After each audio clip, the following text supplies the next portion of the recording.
see what he can do in the midst of unbelievers, on the leading edge with his word, his power, his grace, and his mercy.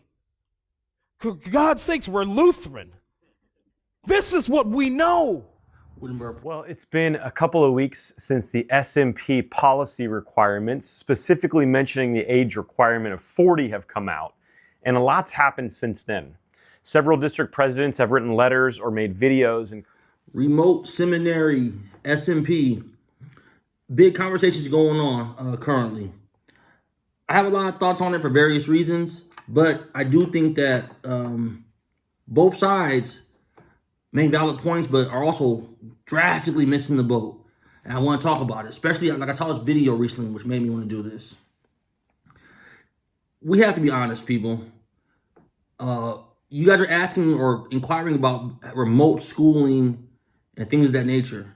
And it seems like you're just hijacking what the SMP is to accomplish your mission. Why not leave the SMP alone?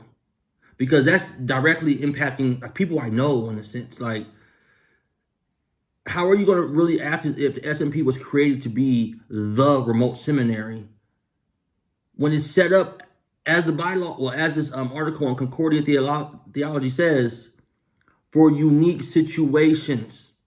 It's not I want to go be remote and go to seminary at age 23. I'm going to go this route. It's not that. But we're using this age 40, which I do think is too high. I think somewhere in the 30s is probably better, to go forth with this argument. For the other side, real comments on this. Did Andrew do the math when he was called to abandon his profession? It's a calling, not a job. If you conclude there is no way you are willing to afford it, suspect you actually haven't been called. Here's another. If you want to be a pastor, move to St. Louis or Fort Wayne. Have a family and you don't want to move? Maybe you're not supposed to be a pastor. Next. Should those who chose to go the easiest paths and least substantive route when it truly wasn't necessary, as shown by the example of many who have gone before and are going now and continue to go, feel challenged by those who drop everything and leave to SEM and were better off for it? Maybe they should feel challenged or a twinge of regret for taking the easy, less substantive route for the sake of the church. I mean, at least he ends the comment with an IDK. Who's acting as if remote seminary is beneath the gold standard.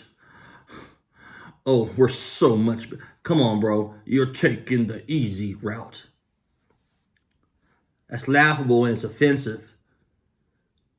As everybody knows, most SMPs are said to be bivocational. These are people with jobs, with careers, with mortgages, families a lot of the times.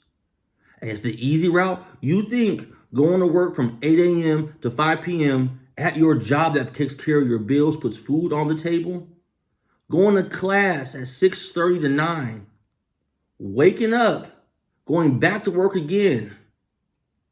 You might have class the next day.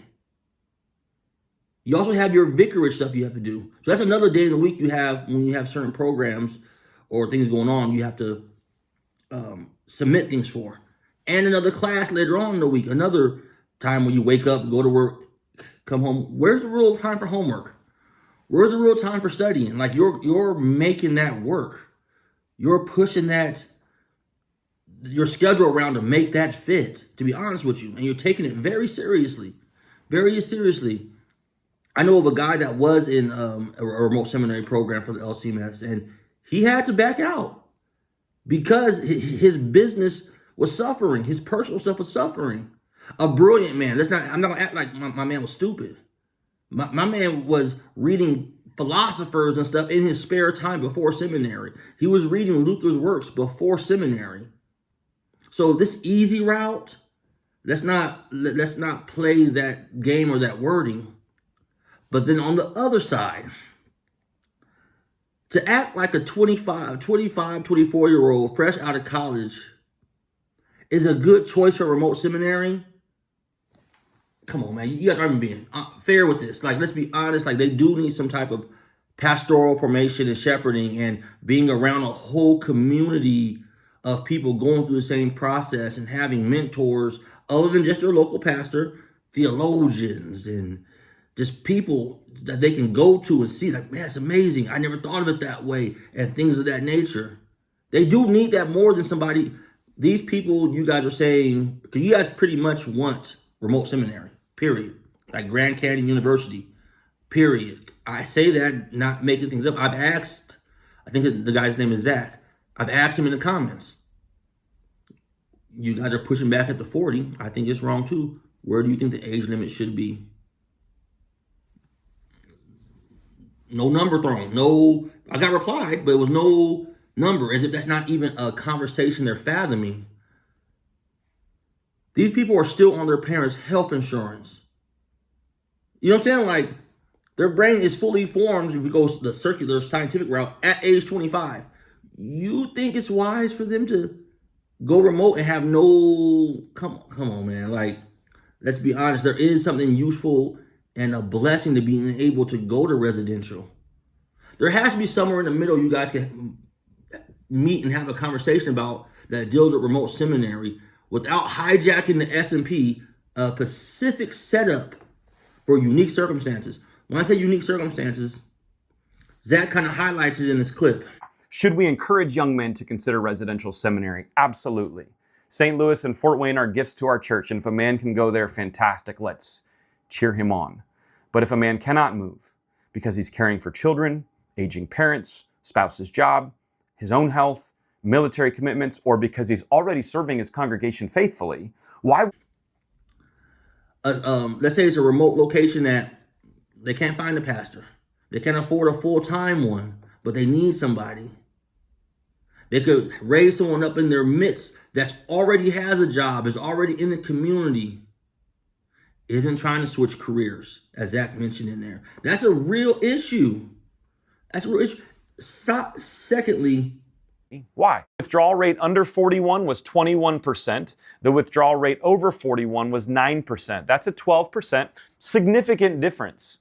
But here's my question. Is it surprising? Not really. Why? Because if you're under 40, you're far more likely to switch jobs, change careers, go through major life transitions, raise young children, manage child care chaos, navigate moves, promotions, and vocational uncertainty.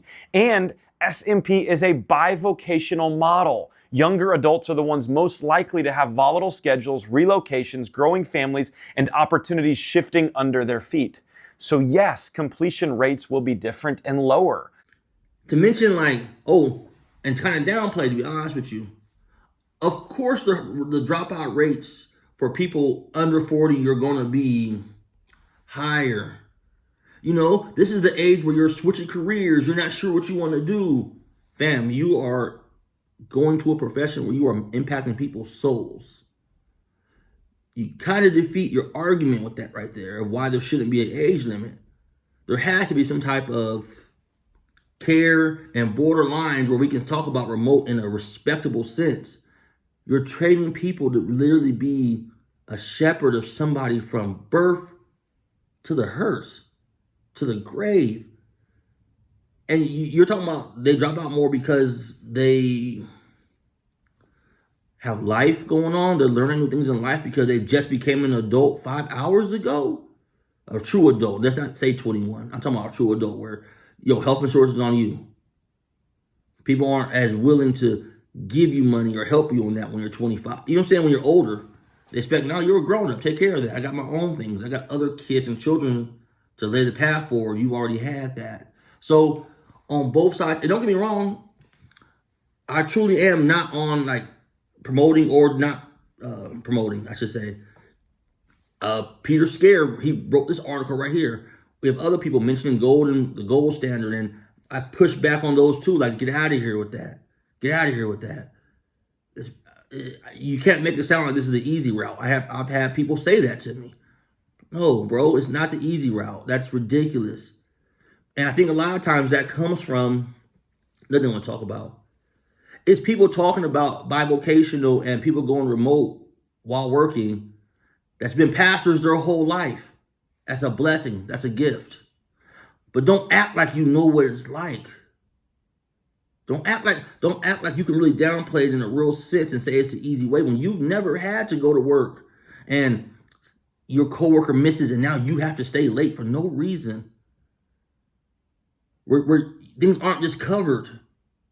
You know what I'm saying? Like, stop acting as if you totally grasp it. That really bothers me. That really bothers me. This is not, going remote is not easy. It's not easy for somebody who is literally has work as priority, but really God's priority. So their seminary studies are just as important. It's only so many hours in a day, and they're making it work. And they're making it work. Zach mentioned something also where he was curious about the committee that came to the decision to boost the SMP's age. Now, like I said, the SMP shouldn't be part of this conversation for real. You guys really aren't interested in SMP. You guys want a full-fledged remote seminary and see the SMP as a means to further that conversation. It's not really fair to people really in these dire situations. In California, let's say, that's not the remote location, like I mentioned earlier. But in California, where the cost of living is ridiculous. As a California boy, that's the Bay Area. That's where I'm from. I'm not on that side of the water. I'm actually on this side of the water. So you can't really see my home town, but beyond all that. Where if you call a pastor from one of the seminaries, they look at you like, how can I afford to live there? Why? What? No, like it's hard to get somebody. Where when you have people out there who have a job and like they know, if I leave my job and go to seminary for 2-3 years and come back, I have to find that $100,000 job again, minimum. I'm not talking as if $100,000 is a lot in California. You have the federal government taxes, and you have state taxes, and you have sales tax, and you have other things. Gas is ridiculous. Oh, I escaped. I'm not in California no more, but that's a real thing. To where them having somebody who could go remote. Now, someone could say, well, yeah, that's why we need remote. But the SMP is for someone who has their career set up, who has life going already. And, okay, I can do this, and I'm still going to be faithful and committed to this local assembly that the SMP allows me to do this. It's a whole different mentality and ballgame and go into the SMP conversation that people are casually ignoring. Beyond all that, I pray this conversation gets fruitful. I pray that we really can address the issue. I pray that the conversation really gets to the topic at hand. How can we set something up remotely that serves us in a healthy manner? Leave the SMP alone and have that real conversation. Maybe it's, I don't know, set an age limit of 28, put some requirements on it, where you have to go visit this and that, because this no age limit, I have to admit, it's kind of wild, man. It's kind of wild to really think that, I mean, even by your own standards, by what Zach said and the thing of they're switching careers, of course they drop out more. Bro, this isn't really just a career. Let's not talk about the pastoral office like it's, oh, I'm an accountant, or, you know, come on, I'm a secretary. It's not that. Like you have to be more committed than that. Anyhow, Wittenberg Project, check out the study boys. God bless.